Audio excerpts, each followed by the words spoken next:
what I've heard about them as a couple is that they've been living separate lives for a very long time. See, there's no artist, let me be clear, there's no artist in this industry that's doing major numbers with these platforms that haven't sold it. It all starts with fragments, fleeting shadows of a child the world has barely seen. A grainy flash from a 2017 Instagram post. A hazy clip tucked inside a 2021 holiday reel. A blink and miss it still from Black is King, where Blue Ivy and Rumi shine. But he doesn't. Sir Carter, Beyonce and Jay-Z's son, Blue and Rumi's twin, is both there and not. The ghost prince of pop culture royalty. While Blue commands stages like she was born to inherit the throne, and Rumi slips gracefully into curated cameos and Ivy Park campaigns. And I'm not saying allegedly. Oh.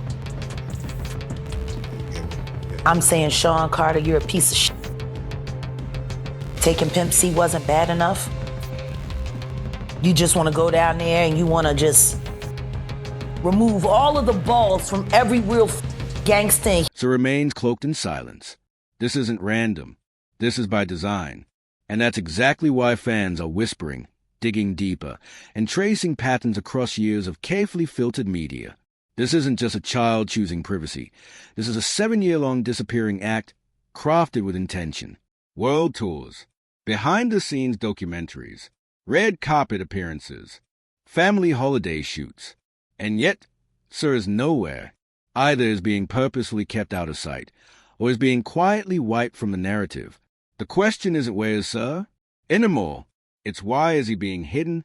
And more disturbingly, what exactly are they hiding from us? It doesn't make it easier when every time Sir's name pops up, it's tied to something polished, packaged, and dripping in corporate spin. Like Beyonce's recent whiskey line, Sir Davis. The launch was immaculate, luxury branding, deep family... Weirdo. I don't get no what you got in your head, that Neuralink. You'll never outthink me. Ever. References, a tribute to a great-grandfather, Moonshiner Davis Hogue. But fans couldn't ignore the one thing that stood out. Why Sir Davis? Why brand the bottle with the name of the son she won't show us? Was it a subtle tribute, or a calculated PR move meant to appease the public without exposing the truth? One fan nailed it. We need to serve visuals. But visuals? Still nothing. Instead, and that's where the story gets darker, because what started as simple fan curiosity has now evolved into a full-blown conspiracy with claws. Whispers from behind the scenes suggest some might not even be Beyoncé's biological child. That old surrogate theory has lingered since before the twins were born. Her 2017 pregnancy, strangely private. No hospital footage. No candid moments. Just artistic visuals, perfect angles, and a viral birth announcement that looked more like performance art than parenthood. Jay-Z once said, Sir came out like a man, like a sir, as if the name was forged in the delivery room. But there were no delivery room leaks. No nurse tweets. No baby hospital wristbands showing up online. Just glossy edits and delayed rollouts. Could surrogacy have been involved? Some believe so. One wild theory even links Sean Carter and director Hype Williams to a plot involving a sabotage plane, allegedly to clear the path for Beyoncé's ascent. Sounds crazy? Maybe. But in this world, messy doesn't mean false, and it doesn't stop there. Industry whispers go deeper. Some claim some might not even be Jay-Z's biological child. A former assistant turned ghostwriter for a top R&B act alleges that back in 2016, right after Lemonade, Beyoncé's team quietly inked a deal with a fertility agency in Los Angeles. The dates, the details, the narrative, it doesn't add up. The story goes they wanted a boy, but not another scandal. So they crafted the rollout like a music video, glossy, curated, artistic. But despite the style, Sir's vanishing from family moments has become undeniable. Fans are asking the obvious, why is he never around? Let's look at the Super Bowl. Blue and Rumi were there. Center stage, Jay-Z glowing in full proud dad mode. But Sir? Not even in the far background. Then there's Beyoncé's GQ profile. Rumi was described as an emerging creative. Blue as a generational icon in the making. But for Sir? Just a single quote from Tina Knowles. Sir is very quiet. He does all the number stuff. What does that even mean? Here's 7. Since when does number stuff justify being totally left out of the brand? And this is where the silence starts to splinter. Why would anyone need to sign an NDA over a plane crash if it was truly accidental? That alone raises red flags. Even Kanye, during one of his infamous online outbursts aimed at the Carter family's youngest, implying something was off about Sir's mental development. It was brutal, uncalled for, and allegedly even Kim Kardashian saw it as a final straw. But Ye's meltdown did something important. It broke the spell, and fans started asking, why is it the only mystery in a family built on image? Because here's the truth. Beyoncé and Jay-Z have never been about chaos. Their empire runs on myth, precision, and perfect visuals. Blue was a brand before she could talk. Beyoncé turned a pregnancy reveal into a VMA's MIC drop. Every milestone in this family is a moment. So what does it mean when one child is edited out of the legacy? Could it really be just privacy, or is there a more complicated truth? Some fans think some may be neurodivergent. And honestly, that shouldn't be taboo. But in a world obsessed with perfection, in a dynasty fueled by flawless branding, a neurodivergent heir might not align with the Carter aesthetic. Could that be why Sir is only referenced in whispers, never front-facing, never celebrated? His name gets stamped on a premium whiskey bottle before his face ever makes it onto TV. And let's talk about that whiskey. Sir Davis. Beyoncé says it's a tribute to her great-grandfather. But others think it's a distraction, a neatly packaged decoy, like locking away a photo and only displaying the frame. She once captioned the post, "Davis in my bones." Was that about ancestry, or was it a coded nod to the real reason this brand exists? A product built to deflect, to give us something Sir-related, without giving us Sir. And here's the hard truth. If Sir had roomy sparkle or blue stage presence, would he still be in the shadows? Would he be left out of family portraits, cropped from campaigns, erased from the Carter Empire's visual history? Or is his invisibility a sign of something deeper they never want the world to unpack? Remember when Jay-Z got jumped in an elevator by Solange, and nobody moved? No bodyguards. No fans rushing to defend. That's the kind of silence the Carters inspire. A brand so controlled, even chaos feels calculated. They survived lawsuits, scandals, betrayals, and Kanye's meltdown threads. Every lyric is strategy. Every omission is intentional. But Sir's silence doesn't feel protective anymore. It feels strategic, like the world being fed a carefully filtered fantasy, and the truth was never part of the plan. So the question evolved. What are they hiding? Why erase a child from the public record, unless showing him risks revealing everything? Then Ye, the king of late-night chaos, blew the whole thing wide open. 3 a.m., a series of now-deleted X posts that tossed Sir Carter right into the fire. The posts were wild, messy, and disturbingly precise. One of them read, "Has anyone ever seen Jay-Z and Beyoncé's younger kids?" Gone within minutes. But it lit a spark that still hasn't burned out. We've seen this pattern before. Ye spirals between prophetic chaos and brutal clarity. He called the Kardashian divorce. He dragged the Grammys, and won. So when he questioned Sir's well-being, not with vague jabs, but direct attacks, you have to pause. He didn't just tweet once. He hammered the same theme.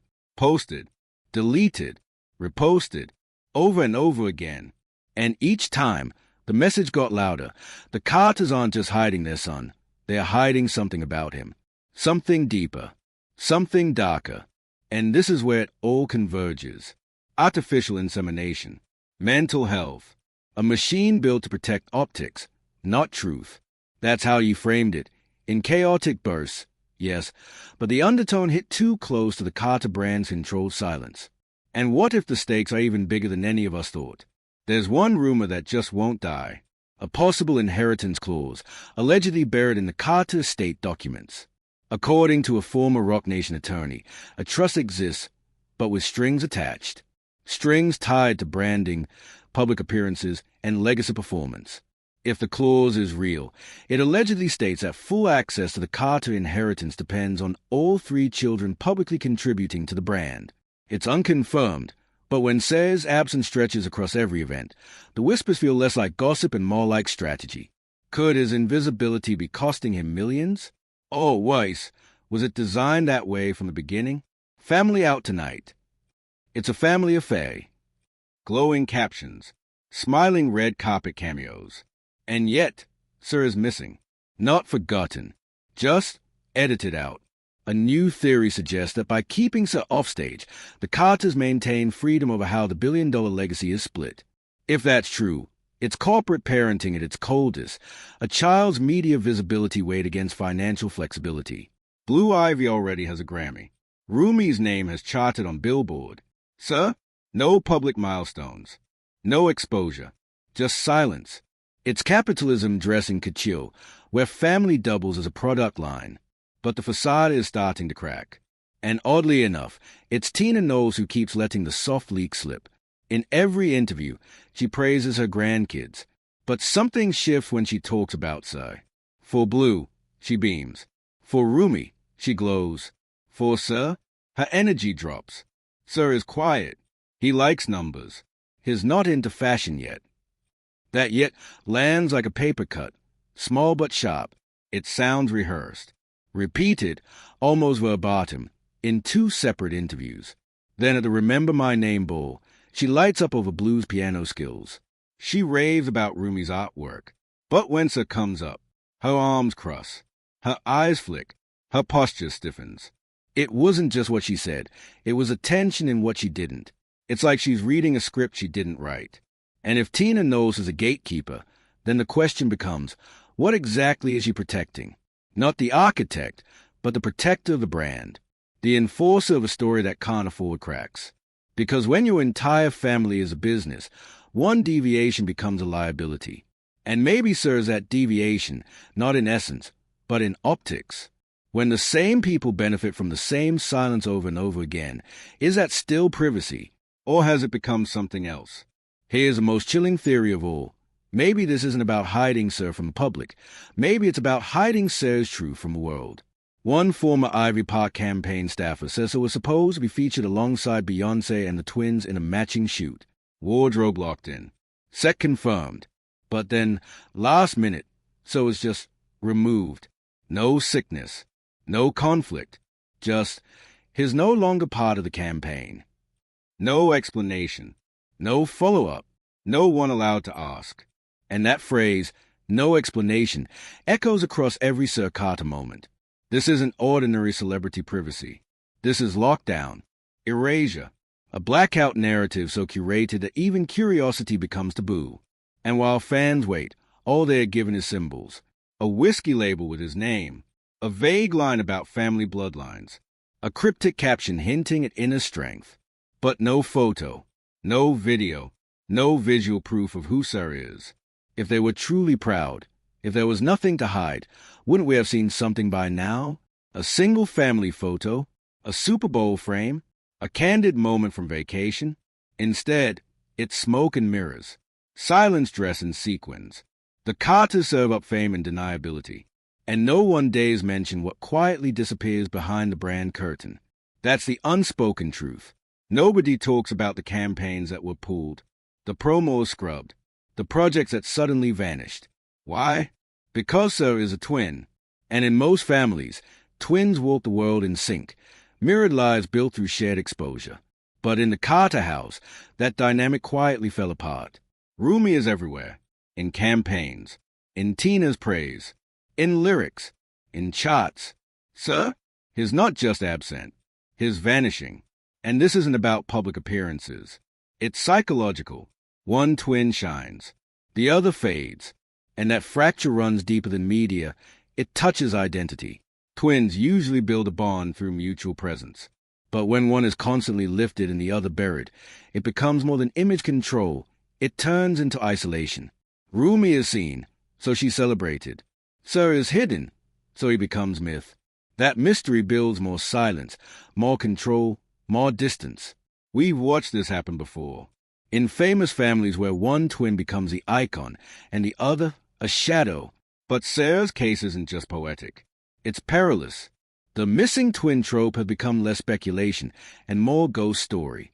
And then it all shatters. Just as the Carter mystery reaches a boiling point, the headlines erupt. Breaking news. Jay-Z has been officially named in an amended civil lawsuit filed alongside Diddy. The accuser? A 13-year-old girl, Jane Doe, who claimed she was assaulted by both men.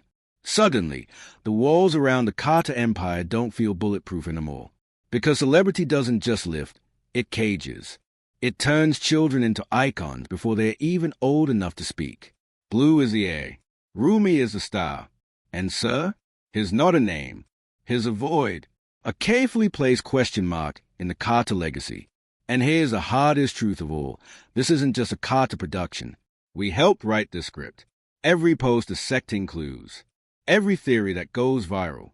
Every thread that speculates without resolution. We're not just observers. We're co-authors. We celebrate the daughters. We erase the son. And in our search for answers, maybe we're reinforcing the very silence we claim to resist. So where does that leave us? With a digital wildfire sparked by Yi. With a rumored inheritance clause built on brand loyalty. With a grandmother reciting lines that feel more rehearsed and real. And with a boy who exists like a watermark in his own family photo. This isn't just about fame anymore. This is about control.